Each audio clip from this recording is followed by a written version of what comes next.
Assalamualaikum Ustaz, apa hukumnya orang menyepelekan puasa Ramadan? Mereka dengan santainya makan dan merokok di tempat umum.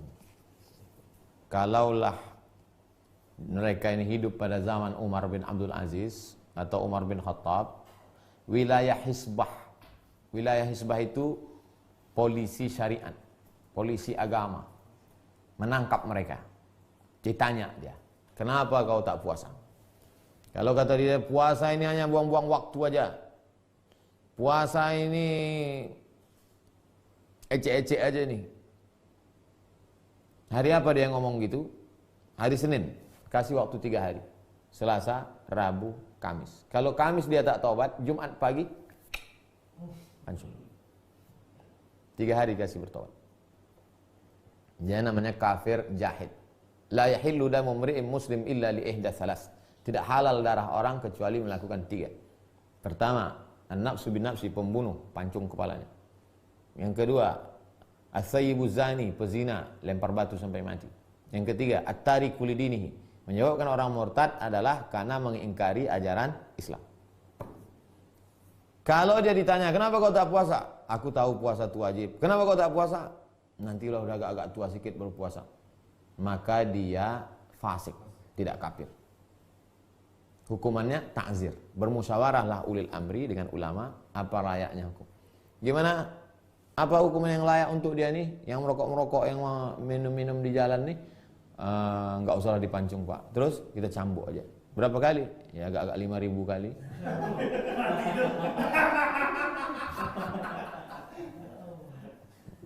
Janganlah lebih dari hukuman cambuk yang standar itu. Di bawah itulah cambuk 20, 50. Kita cambuk aja dia 10 Pak. Kok sedikit kali? Pakai pelepah sawit.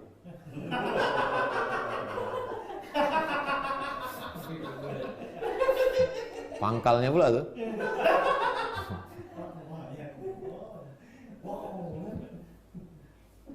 Baru 5 kali jadi lemper.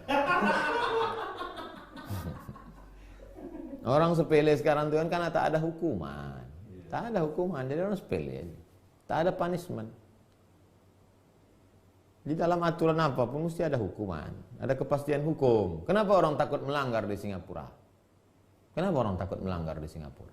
Hukuman jelas. Jamaah umroh kalau udah mau masuk Singapura, rokok, buang. Nanti kena denda $100.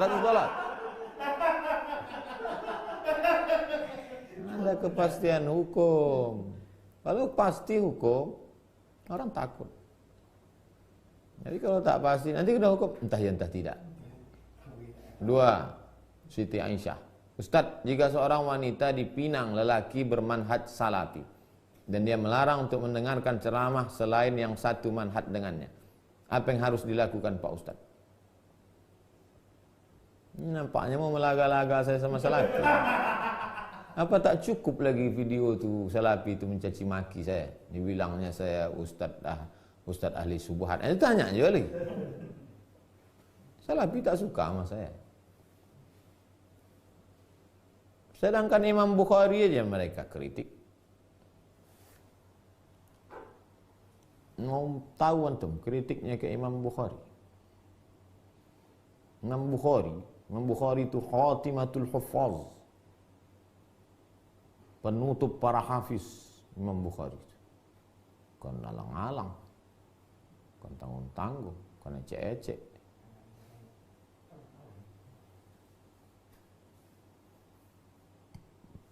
Sebentar ya.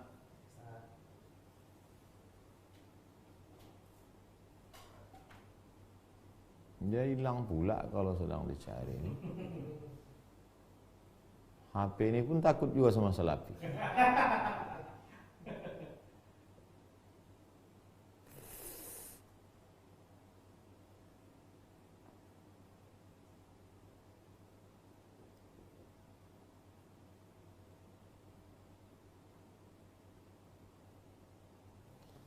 An-tanbih 'alal mukhalafat al-aqdiyah fi Fathil Bari. Seluruh ulama di dunia ini, ulama, profesor, doktor, ketuanya Syekh Yusuf Al-Qardawi. Siapa namanya? Syekh Yusuf Tahu. Apa kata Salafi tentang Syekh Yusuf Al-Qaradawi ini? Iskatul kalbil awi. Iskatul kalbil awi. Membungkam anjing menggonggong. Syekh Yusuf Al-Qaradawi dibilangnya anjing.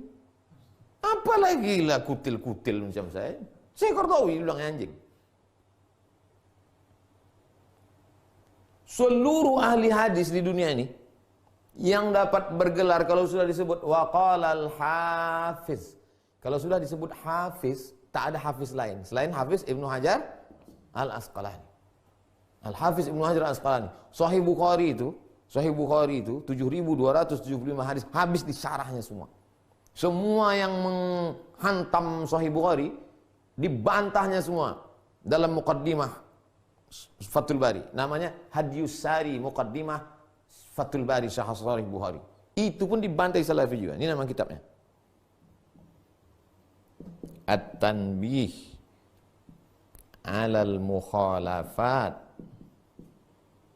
al-aqdiyah fi Fathil Bari.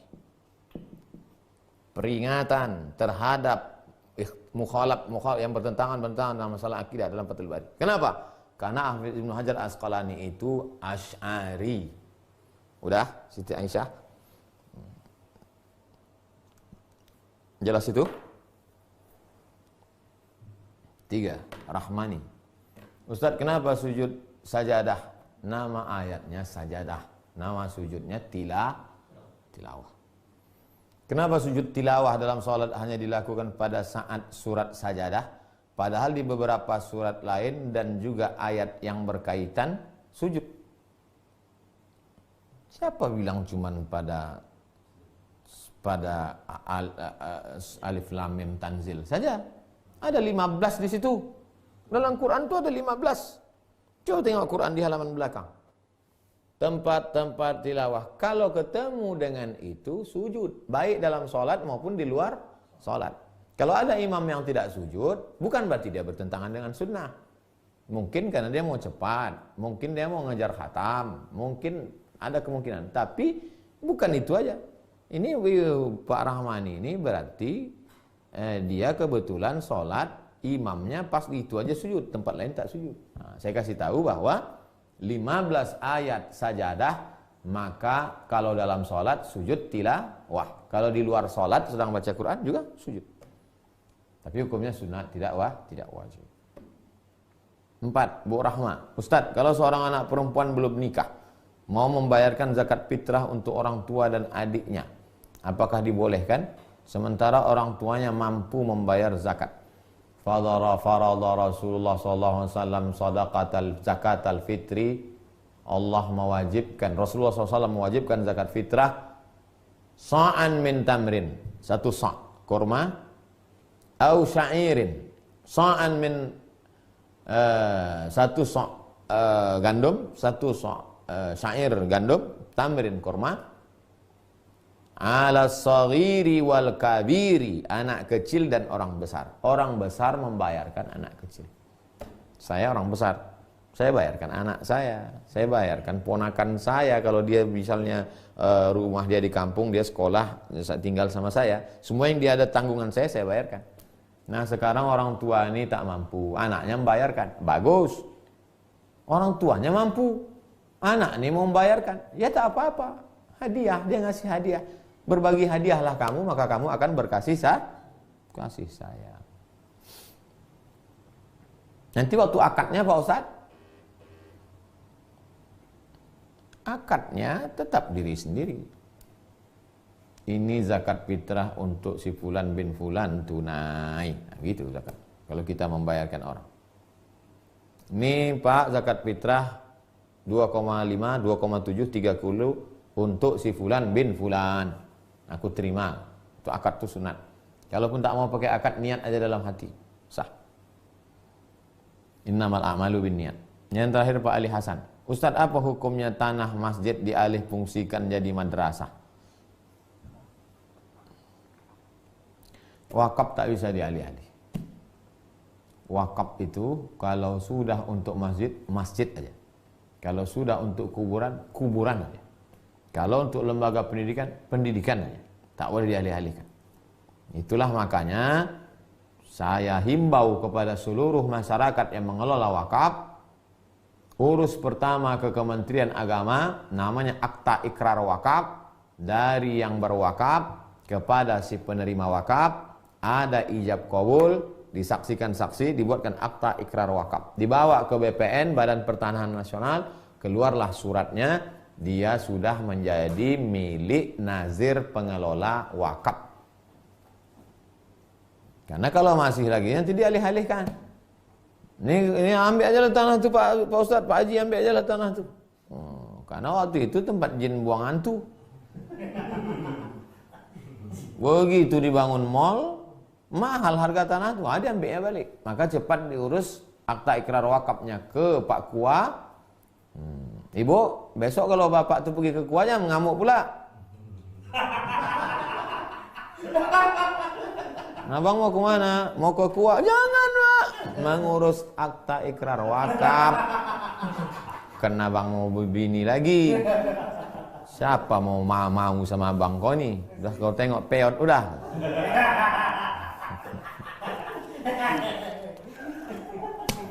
Nah, begitulah wakaf itu. Tapi kalau sedekah bebas sedekah. Jemaah yang dimuliakan Allah, sampai di sini